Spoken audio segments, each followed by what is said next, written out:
Hello, bienvenue dans ce nouvel épisode de podcast Entrepreneur 3D Dream Dare Do et je suis ravie de t'accueillir aujourd'hui pour ce nouvel épisode dans lequel on va parler d'un des piliers de ton personal branding, c'est-à-dire ton storytelling. En gros, je vais t'expliquer aujourd'hui pourquoi c'est essentiel et comment tu peux faire pour le développer et je vais te faire comme d'habitude un exercice très pratique qui va te permettre de créer complètement ton storytelling et tu verras que ça va tout changer pour toi parce que tu vas attirer clairement les bonnes personnes, elles vont se reconnaître, elles vont être engagées et ça va créer une connexion, un lien qui va être totalement naturel. J'avais trop hâte de faire cet épisode parce que je sais à quel point c'est important pour toi, pour ton business et que c'est capital bien sûr pour développer ton branding parce que si on te connaît, c'est aussi et avant tout à travers ton histoire. C'est un épisode un peu particulier parce que figure-toi, si tu suis dans mes stories, j'ai fait hier soir une insomnie de lecture, c'est-à-dire que j'étais tellement prise dans mon bouquin que je me suis endormie à 5 heures du matin et j'ai galéré à m'endormir. Du coup, j'ai relu, je refaisais des pauses, je relisais parce que je voulais tellement savoir la suite, ça me prenait la tête. Donc, c'était pas du tout prévu parce que je lis absolument tous les soirs. Mais quand je me suis réveillée à peine 5 heures après, je me suis dit, oula, t'as ton épisode à tourner aujourd'hui et c'est fou que tu fasses une insomnie de lecture le jour même où tu t'apprêtes à parler justement des histoires captivantes. Effectivement, je l'ai vécu hier soir, je sais exactement ce que c'est et voilà, si tu as suivi aussi mon post, tu sais à quel point ça me tient à cœur et c'est un domaine que j'adore parce que j'adore écrire, j'adore l'écriture, j'adore tout ce qui touche la littérature, donc forcément le storytelling, c'est quelque chose qui me touche directement. Parenthèse fermée, ça va être du coup un épisode particulier. J'essaye d'être la plus énergique possible avec le peu de sommeil que j'ai, mais heureusement le sujet est hyper cool, donc forcément ça me donne de la force et l'énergie pour toujours continuer à te motiver, à te donner l'énergie, le soleil dont tu as besoin pour avancer dans ton business et que cet épisode soit le plus agréable pour toi à écouter. Donc maintenant que tu sais tout, je vais t'aider à trouver aujourd'hui ton style de storytelling. En effet, il y en a plusieurs et suivant ton histoire, suivant ton parcours, il va y avoir une méthode, un moyen qui est la plus logique pour toi de la raconter. Je vais donc te parler des différents styles. Donc, tu vas choisir effectivement le tien. Attention, ça ne veut pas dire que tu ne peux pas utiliser les autres. C'est ça aussi la magie du storytelling, c'est qu'une histoire ou plusieurs petites histoires qui s'accrochent à ta grande histoire te permettent en fait d'en avoir une infinité. Et plus tu en fais, plus tu décris, plus tu racontes des petites mini storytelling de cette grande histoire qui fait ton branding, et plus en fait tu vas créer de la connexion, plus on te connaîtra et plus ce sera puissant. Donc aujourd'hui, je vais te demander de te concentrer sur le type de storytelling qui correspond à ton histoire principale, mais tu pourras revoir ce podcast autant que tu veux ou en tout cas prendre des notes qui te permettront, tu verras, de revenir et de faire plusieurs histoires différentes à partir de ce même exercice. Ça va être ultra puissant. Comme d'habitude, j'ai mes feuilles. Et oui, Noël n'est toujours pas passé. Donc, j'ai encore mes petites feuilles. Bien que j'ai reçu, là aussi, si tu as suivi, la commande. Ah, excuse-moi, j'ai mon ancien Bluetooth qui s'est arrêté. Je l'avais oublié de la couper. Mais j'ai reçu mon agenda d'entrepreneur dans lequel j'ai un petit carnet qui va beaucoup me servir. Mais comme c'est mon agenda 2026, j'ai pas envie de l'utiliser avant 2026. Tout comme j'attends mon agenda que j'aurai à Noël. Ce sera mon agenda spécial pour le podcast. Voilà, donc aujourd'hui, j'ai donc mes petites feuilles qui vont m'aider comme d'habitude à être sûre de ne pas perdre le fil parce que je peux facilement partir très loin quand je commence à parler. Tu commences à me connaître maintenant. On va commencer par le fait tout simplement de le storytelling, c'est quoi et pourquoi c'est évidemment essentiel dans ton business. Aujourd'hui, tu le sais, on n'achète plus un produit sans l'histoire qui va avec. Et c'est d'autant plus vrai, nous, en tant que solopreneurs, en tant que coach, etc., parce que, en fait, on est submergé. Je suis obligée de le dire, je suis désolée, mais en fait, on est beaucoup à faire ce métier aujourd'hui. Ne t'inquiète pas, il y a des boulangers qui existent depuis la nuit des temps et eux, ils connaissent la surcharge et le fait de devoir se démarquer depuis très longtemps aussi. Donc voilà, je te rassure tout de suite, c'est pas parce qu'il y a beaucoup de monde sur le marché qu'on ne peut pas se démarquer. Et c'est là où j'en arrive à ton storytelling et la chose qui va le plus te démarquer. Pourquoi? Imaginons, tu as quelqu'un qui fait du copywriting. Si tu veux bosser avec elle, c'est parce que son histoire, elle t'a touché. Mais peut-être que quelqu'un d'autre voudra travailler avec une autre, parce que c'est son histoire à elle qui l'a touché. et tu vois où je veux en venir, ton storytelling va avoir de l'impact direct sur ton audience. Et l'audience qui va se sentir directement concernée par ton histoire, c'est elle qui viendra et qui voudra travailler avec toi. C'est pour ça que c'est capital aujourd'hui que tu mettes en avant ton histoire. Il faut qu'il y ait des posts toutes les semaines qui mettent en avant ça. Tu vas te dire, oh là là, mais à force, on en aura marre dans ton histoire, mon audience va la connaître.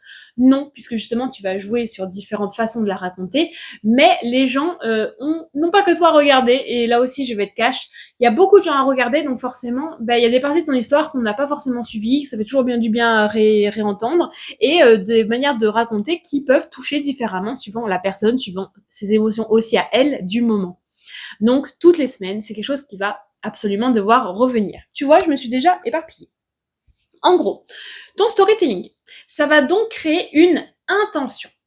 Cette intention va faire une connexion directe avec ton audience.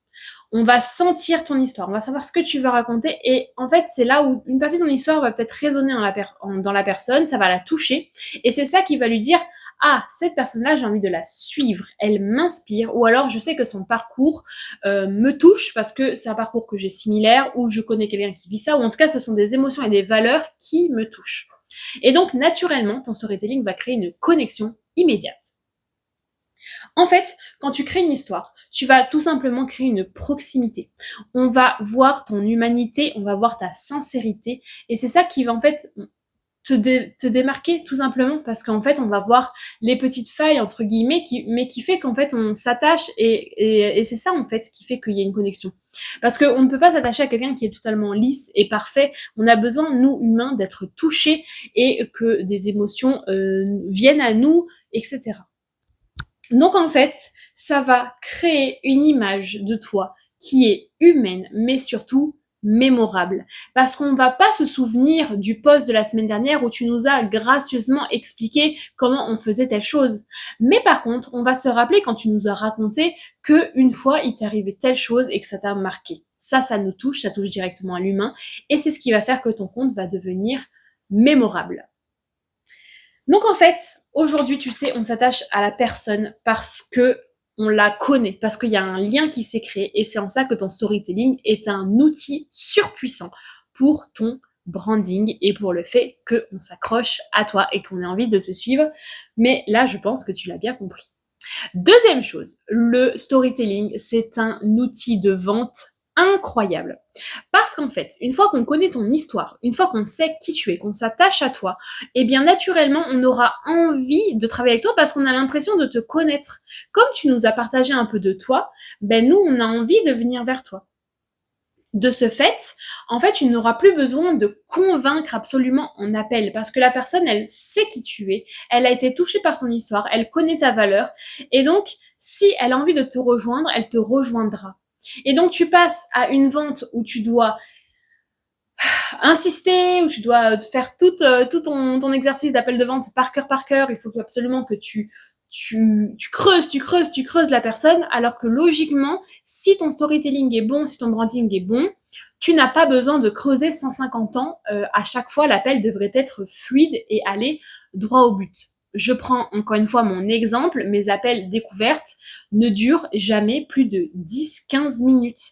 À chaque fois, en fait, je close la personne parce qu'elle veut travailler avec moi, tout simplement.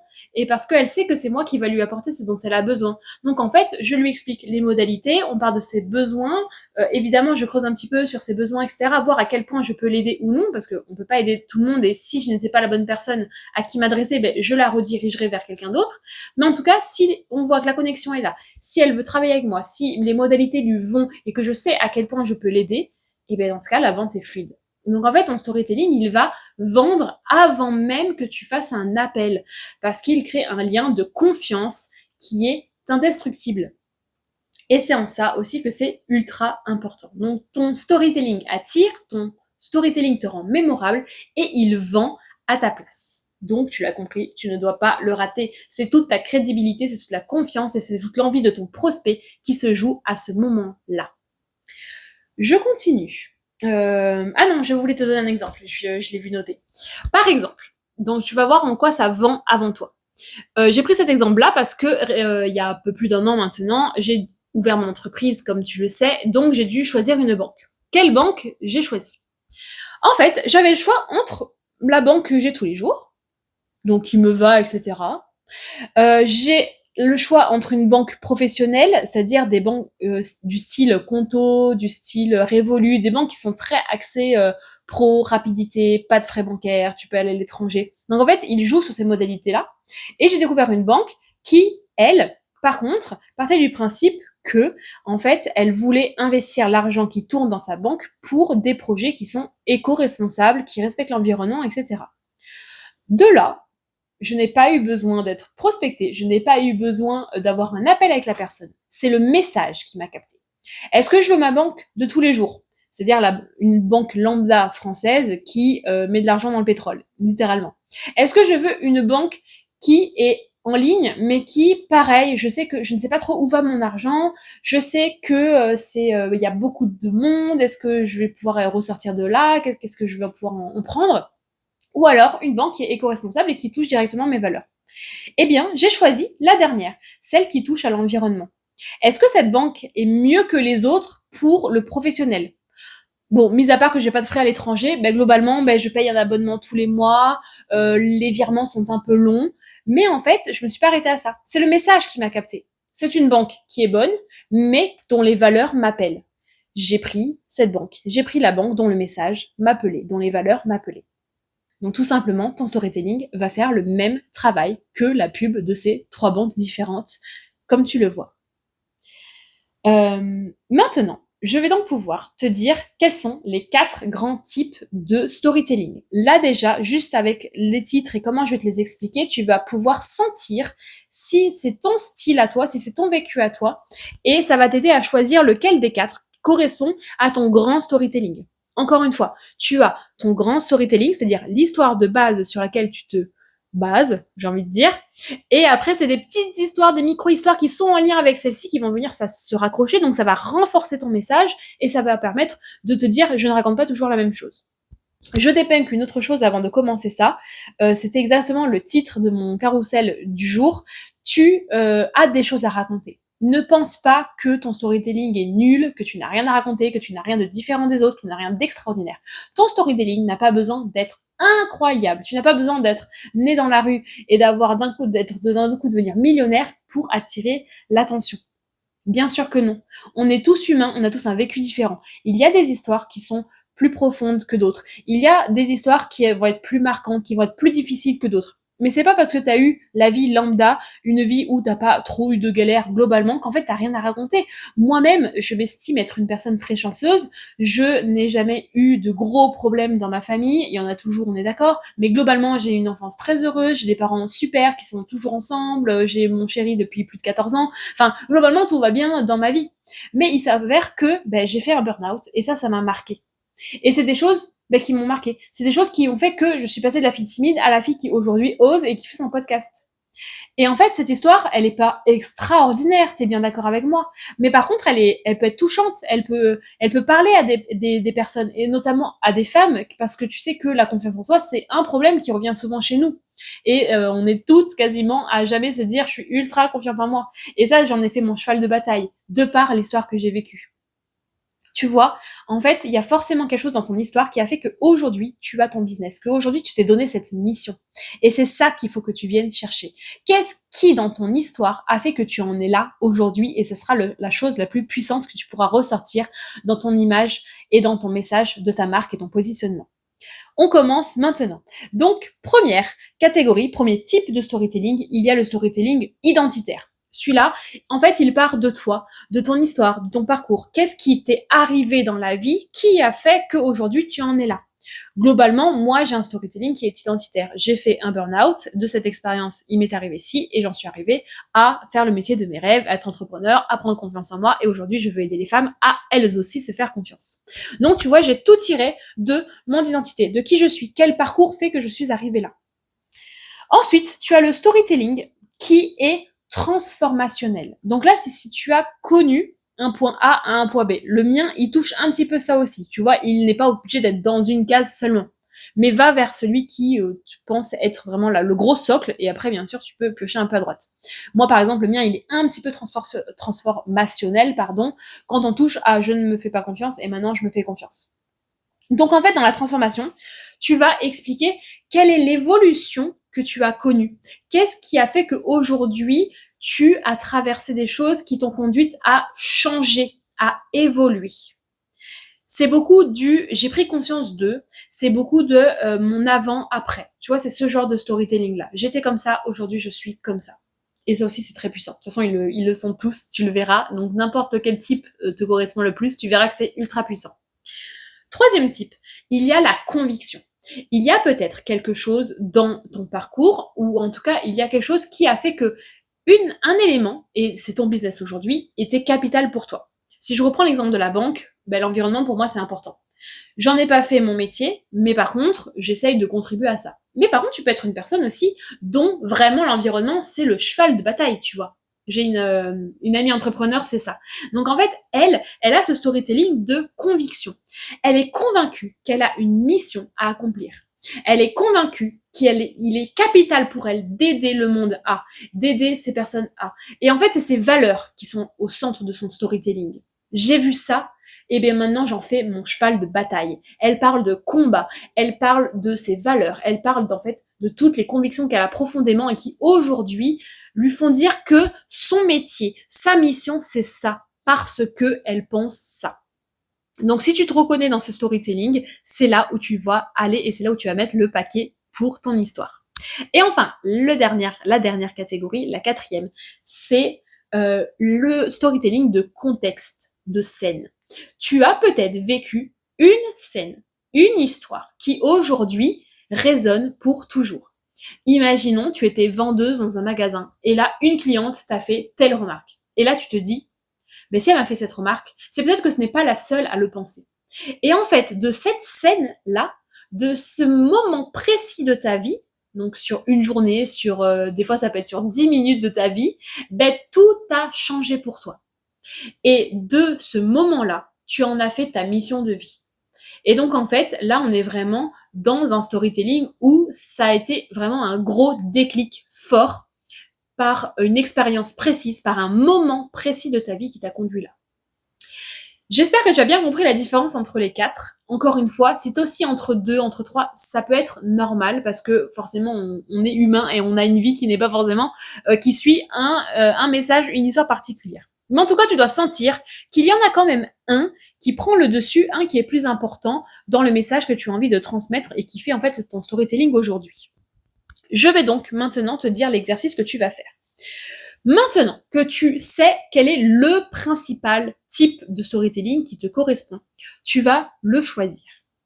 Une fois que tu l'as choisi, tu vas prendre une feuille, un crayon, comme d'habitude, ou alors de quoi écrire sur l'ordinateur, ton carnet, si tu as la chance d'avoir encore des pages dans ton carnet en cette fin d'année, et tu vas noter ton type de storytelling. Est-ce que c'est un storytelling qui est transformationnel? Est-ce que c'est un storytelling, je vais y arriver, qui est identitaire? Est-ce que c'est un storytelling qui est de conviction ou est-ce que c'est un storytelling qui est d'un événement, donc qui est un contexte, une scène vécue?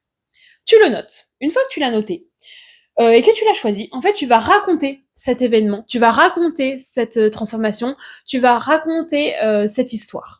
Donc tu la racontes comme ça te vient, là te prends pas la tête, on n'est pas vraiment sur la forme qui va sortir tout de suite après. On est vraiment sur globalement ton histoire. Ça peut faire 5 lignes, comme ça peut faire 10 pages, vraiment, raconte-le comme ça te vient, comme tu le sens. Une fois que tu as raconté cette histoire principale suivant le type que tu as choisi, tu prends le temps, tu le racontes bien, et maintenant tu vas écrire toutes les émotions que ça te fait ressentir. Est-ce que c'est un moment qui a été triste? Est-ce que c'est un moment qui, au contraire, t'a motivé? Est-ce que c'est un moment qui, aujourd'hui, c'est ton cheval de bataille? Est-ce que c'est un moment je vais arrêter dans les exemples parce que à force, je vais plus trouver. Mais en gros, est-ce que c'est quelque chose qui t'a fait rire? Est-ce que c'est quelque chose qui te touche? Voilà. Là, tu décris tous les ressentis que tu as eus. Qu'est-ce que tu as ressenti quand tu as vécu ça? Pourquoi c'était difficile? Ou alors pourquoi c'était heureux parce que ça a été le moment où tu t'es dit, mais oui, c'est ça que je veux faire, tu vois, ça a été un déclic. Donc vraiment, tu mets pareil, le paquet. Tu y vas, tu écris, qu'est-ce que tu as ressenti à ce moment-là, qu'est-ce que toute cette histoire te fait ressentir là aujourd'hui. Parce qu'en fait, tu verras que c'est ce message-là, c'est cette émotion-là que tu vas ressortir après dans ton branding et ce qui va être prioritaire dans ton personnel, dans ton storytelling. Je vais y arriver. Tous ces mots en anglais, là, on s'y perd à force. Bref, donc tu vas noter tout ça. Et enfin, troisième chose que tu vas faire, tu vas en tirer un apprentissage et une conclusion. Donc, il m'est arrivé ça, j'ai ressenti ça, et aujourd'hui, voilà où ça m'a conduit, voilà ce que j'ai appris, voilà comment je pourrais conclure sur cette histoire. Et en fait, normalement, logiquement, ça devrait être un lien direct. En général, quand on est entrepreneur, c'est qu'on fait un métier, une mission qui nous tient à cœur. Et elle sort forcément d'une expérience de vie. Donc de cette histoire, tu vas tirer la suite logique de j'ai vécu ça, j'ai ressenti ça, donc aujourd'hui c'est logique que je fasse ça, c'est logique que c'est ma mission, etc. Encore une fois, là quand je le dis, j'ai l'impression que ça résonne un peu dramatique, mais non, ça peut être une histoire très rigolote. Je pense à ma coach business qui a une histoire qui est à la fois drôle et à la fois alarmante, c'est un grand mot, mais c'est le déclic qu'elle a eu. Et donc en fait, il faut vraiment que tu tires cette histoire et en fait, ça va être la base de tout ton storytelling. Une fois que tu as fait cet exercice, normalement, tu as le type clair de ton storytelling, tu sais exactement le message que tu veux transmettre et tu sais exactement quelle valeur tu vas mettre en avant parce que c'est ça la conclusion, c'est pour ça que tu fais ce que tu fais aujourd'hui et c'est pour ça que tu vibres de ça et pourquoi c'est si important pour toi, dans ton métier, dans ton offre, dans tout. Donc maintenant, je veux que ton storytelling, il rayonne. Et maintenant que tu as fait cet exercice, je veux le voir. Je veux que tu fasses un post, je veux que tu fasses des déclinaisons de ce post. Tu y vas à fond. Cet épisode se termine et j'espère qu'il t'a énormément aidé.